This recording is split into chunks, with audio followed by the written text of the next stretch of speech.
ជំរាបសួរបងប្អូនជួបគ្នាសារជាថ្មីទៀតហើយថ្ងៃនេះដែរសូមណែនាំបងប្អូននៅម៉ូតូ Honda CP 125cc បងប្អូនតោះនេះដែរមានការនាំចូលពីប្រទេសជប៉ុនផ្ទាល់តែម្ដងដោយហាង Sakura Enterprise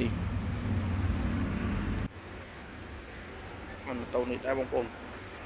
ទាំងទឹកថ្នាំទាំងខ្សែខ្យងអីនៅថ្មីនៅស៊ីនទាំងអស់មិនមកប៉ះពាល់អីទេហើយកម្រិតនៃការប្រើប្រាស់វិញប្រើប្រាស់ត្រឹមតែបាន 4000 គីឡូទេបងប្អូនតែបាន 4000 គីឡូទេហ្នឹងហើយបើសិនបងប្អូនមានចំណាប់អារម្មណ៍ចង់ឡើងបងប្អូនអាចទាក់ទងតាមលេខទូរស័ព្ទ097 54 12 157បងប្អូនហើយសម្រាប់ទីតាំងដែលបងប្អូនចង់ទាក់ទងមកនៅជាសាលាខាងទូកបងប្អូនហាង Sakura Enterprise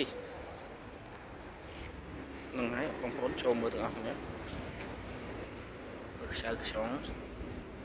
ម៉ាស៊ីនក៏ស្អាតហើយខ្សែខ្យងដៃជើងក៏ស្អាតតាមវិញ7ពណ៌តែម្ដងបងប្អូនណាខ្សែខ្យងស្អាតតែម្ដងទឹកថ្នាំម៉ាស៊ីនខ្សែខ្យងមើលខ្សែខ្យងនេះវិញ7ពណ៌ហើយកន្លះកង់នៅស្អាតគេថាម្ចាស់ដែលប្រើប្រាស់នៅប្រទេសជប៉ុននោះ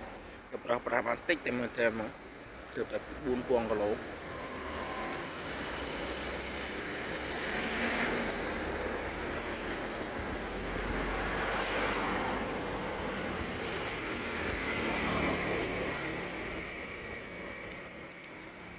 បងប្អូនដៃជើងនេះស្អាតណាស់ម៉ូតូនិយាយចាំដូចថ្មីតែម្ដងបងប្អូនម៉ូតូដូចថ្មីហើយនៅក្នុងស្តុកមានតែ2ពណ៌ទេបងប្អូនមានតែពណ៌ទឹកដោះគោនឹងមួយហើយនឹងពណ៌ក្រហមមួយទៀតបងប្អូនហ្នឹងហើយបើសិនជាបងប្អូនចង់បានបងប្អូនអាចទាក់ទងមកបានបងប្អូន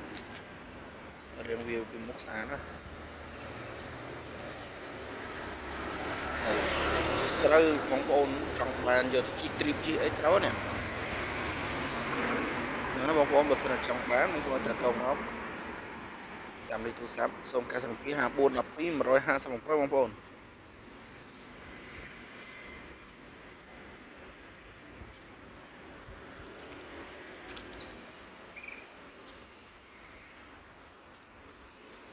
អរគុណច្រើនបងប្អូនសម្រាប់ការទស្សនាបងប្អូនជួយចុច like ចុច share ឲ្យម្នាក់មួយផងបងប្អូនអរគុណច្រើន